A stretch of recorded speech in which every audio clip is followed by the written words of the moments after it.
سورۃ الفاتحہ کی چھٹی آیت سے متعلق ہماری گفتگو جاری ہے، اور ہم ذکر کر رہے تھے کہ وہ کون لوگ ہیں جن پر اللہ تعالیٰ نے اپنا انعام کیا ہے۔ تو اس فہرست کے اندر بنیادی طور پر 4 گروہ شامل ہیں جن پر اللہ تعالیٰ کا انعام و اکرام ہوا۔ سورہ نساء کی آیت کے مطابق سب سے پہلا طبقہ النبیون انبیاء کا ہے، دوسرا طبقہ والصدیقون صدیقوں کا ہے، اور تیسرا طبقہ والشہداء شہداء کا ہے، اور چوتھا طبقہ والصالحون صالحون نیک لوگوں کا ہے۔ یہ 4 گروہ ہیں اور یہ ترتیب ہے۔ سب سے اعلیٰ طبقہ انبیاء کا ہے، لیکن یاد رکھیں انبیاء میں رسول شامل ہے۔ انبیاء میں والنبیون کہا گیا ہے تو اس میں رسول بھی شامل ہے۔ اب رسول اور نبی میں کیا فرق ہے؟ کیا دونوں الگ الگ ہیں یا دونوں ایک ہی چیز ہے؟ تو کچھ علماء کے نزدیک رسول اور نبی ایک ہی چیز ہے، لیکن کچھ علماء فرق رکھتے ہیں کہ رسول الگ ہے اور نبی الگ ہے۔ کیا فرق ہے؟ سب سے زیادہ فرق یہ جو بتایا جاتا ہے وہ یہ ہے کہ رسول اس کو کہا جاتا ہے کہ جس کی طرف اللہ کی طرف سے کوئی شریعت اسے عطا کی گئی ہو، وحی کی گئی ہو، اور ساتھ ہی ساتھ اس کو اس کی تبلیغ کا حکم دیا گیا ہو، اس کو رسول کہا گیا۔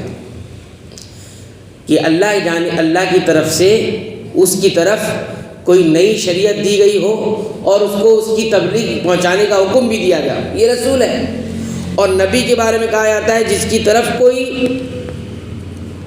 شریعت تو دی گئی ہو، وحی تو کی گئی ہو، لیکن تبلیغ کا حکم نہیں دیا گیا ہے۔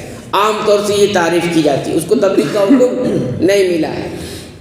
لیکن یہ تعریف اس کے اندر جو ہے یہ مکمل تعریف نہیں ہے، بلکہ صحیح تعریف یہ ہے، امام ابن تیمیہ رحمۃ اللہ علیہ جس کو کہی ہے وہ کہی ہے کہ رسول اس کو کہا جاتا ہے جس کو ایسی قوم کی طرف بھیجا جائے جو کفار ہے، یعنی انکار کرتی ہے، جھٹلاتی ہے، اس کی طرف شریعت دے کر بھیجی جاتی ہے اس کو، اور اس کو پہنچانے کا حکم دیا جاتا ہے کہ آپ ان تک بات پہنچائیے، یہ انکار کر رہے ہیں، یہ جھٹلا رہے ہیں۔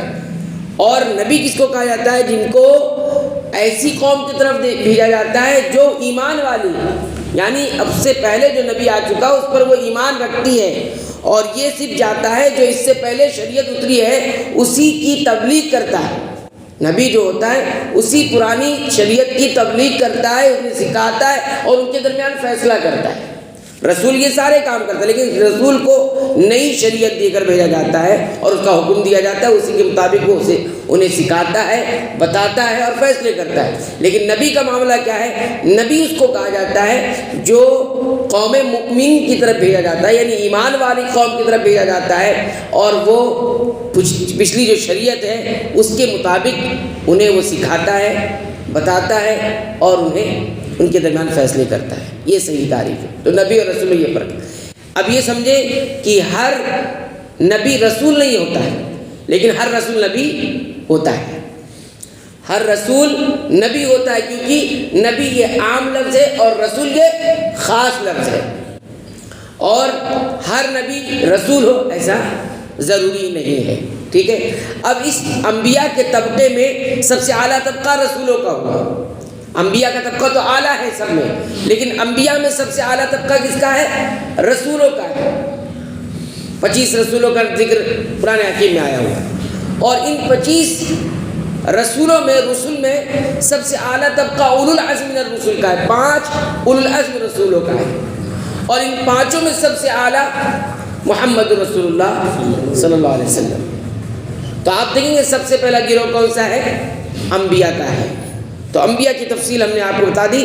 تو جب بھی آپ سورہ الفاتحہ کی یہ چھٹی آیت تلاوت کرتے ہوئے کہہ رہے ہیں صراط الذین انعمت علیہم، کہ اللہ ہمیں ان لوگوں کے راستے پر چلا جن لوگوں پر تو نے انعام کیا، تو سب سے پہلے آپ کے ذہن و دماغ میں جو ہستی ہے وہ انبیاء کی ہوگی، یعنی انبیاء کے راستے پر۔ انبیاء کو انعام و اکرام ہوا، ان پر دنیا کی نعمتیں بھی مکمل ہوئی اور آخرت کی نعمتیں بھی، دین و دنیا دونوں کی نعمتیں مکمل ہوئی۔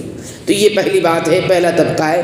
یہ اتنی سی مختصر سی بات یاد رکھیں، انبیاء کون ہیں، رسول اس میں داخل ہے، رسول اعلیٰ طبقہ ہے، رسول کون ہوتا ہے وہ بتا دیا گیا، نبی کون ہوتا ہے وہ بھی بتا دیا گیا، اور اولو العزم من الرسل کون ہے وہ بھی بتا دیا گیا، اور اولو العزم من الرسل میں 5 ان نبیوں میں سب سے عظیم ترین نبی اور رسول کون ہے۔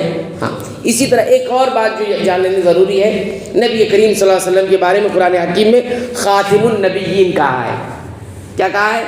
خاتم، نبیوں کے سلسلے کو ختم مکمل کرنے والے، ان کے بعد کوئی نبی نہیں ہوگا۔ اور اللہ کے رسول صلی اللہ علیہ وسلم نے فرمایا لا نبی بعدی، میرے بعد کوئی نبی نہیں ہوگا۔ اب لوگ اس میں ایک شبہ پیدا کرتے ہیں کہ اللہ کے رسول صلی اللہ علیہ وسلم نے یہ تو نہیں کہا نا کہ میرے بعد کوئی رسول نہیں ہوگا، میرے بعد کوئی رسول نہیں ہوگا، یہ تو کہا ہے لا نبی بعدی، میرے بعد کوئی نبی نہیں ہوگا، یہ تو نہیں کہا نا کہ میرے بعد کوئی رسول نہیں ہوگا۔ شبہ پیدا کرتے ہیں۔ یا اسی طرح نبی کریم صلی اللہ علیہ وسلم کے بارے میں قرآن حکیم میں آیا کہ خاتم النبیین ہے، انبیاء کے سلسلے کو ختم کرنے مکمل کرنے والے ہیں، یہ تو نہیں کہا نا کہ رسولوں کے سلسلے کو ختم کرنے والے ہیں۔ تو گویا یہ شبہ پیدا ڈالا جاتا ہے کہ جب نبی کریم صلی اللہ علیہ وسلم انبیاء کے سلسلے کو ختم کرنے والے تو رسول کے سلسلے کو نہیں ختم کرنے والے، یعنی رسول ہو سکتا ہے بعد میں بھی ہو سکتا ہے، اور اس وجہ سے بہت سارے مدعان نبوت ظاہر ہوتے ہیں اور اپنے آپ کو رسول کہنے لگتے ہیں۔ تو اس کا کیا جواب ہوگا؟ تو جواب اس کا یہی ہے کہ جب نبی اور رسول میں آپ فرق سمجھیں گے تو جواب اس کا یہی ہے کہ جب نبی کہہ دیا جاتا ہے تو رسول تو اس میں داخل ہو جاتا ہے، لیکن صرف رسول کہہ دے گا تو نبی داخل نہیں ہوگا اس میں، ٹھیک ہے؟ کیونکہ نبی یہ عام لفظ ہے، رسول یہ خاص لفظ ہے، ٹھیک ہے؟ تو اس میں ابن تیمیہ رحمۃ اللہ علیہ یہ کہتے ہیں کہ اگر رسالت کے ختم ہونے کا تذکرہ کر دیا جاتا تو اس سے نبوت کے ختم ہونے کا نہیں ہوتا ہے، کہ اس سے ہو سکتا ہے نبی ہو سکتا ہے، رسول ختم ہو گئے لیکن نبی نہیں ختم ہوئے۔ لیکن اگر نبی کے ختم ہونے کا ذکر کر دیا جائے تو رسالت خود بخود مکمل ہو جاتی ہے۔ تو یہ بہت باریک سا فرق ہے جس کو جاننا ضروری ہے، ورنہ ان شبہات کو جن کو نہیں معلوم ہوتا، علم نہیں ہوتا، وہ ان شبہات پڑھ کر، اور لوگ پڑھ رہے ہیں، اتنی مدعیان نبوت جو ہے ظاہر ہو رہے ہیں جگہ جگہ، اور لوگ ان کے پیچھے چلے جا رہے ہیں ان شبہ کی وجہ سے۔ جیسے غلام احمد قادیانی نے بھی یہی شبہ چھوڑ کر اپنے آپ کو نبوت کا دعویٰ کر دیا کہ ہم بھی نبی ہیں، ہم بھی رسول ہیں۔ تو اس طرح کی بات ہے، اس کا بھی فرق ہمیں جاننا چاہیے کہ اللہ تعالیٰ نے نبی کا سلسلہ ختم کہہ کر رسالت کو اسی طرح ختم کر دیا۔ اگر صرف رسول کہتے تھے تو نبی کا امکان موجود تھا۔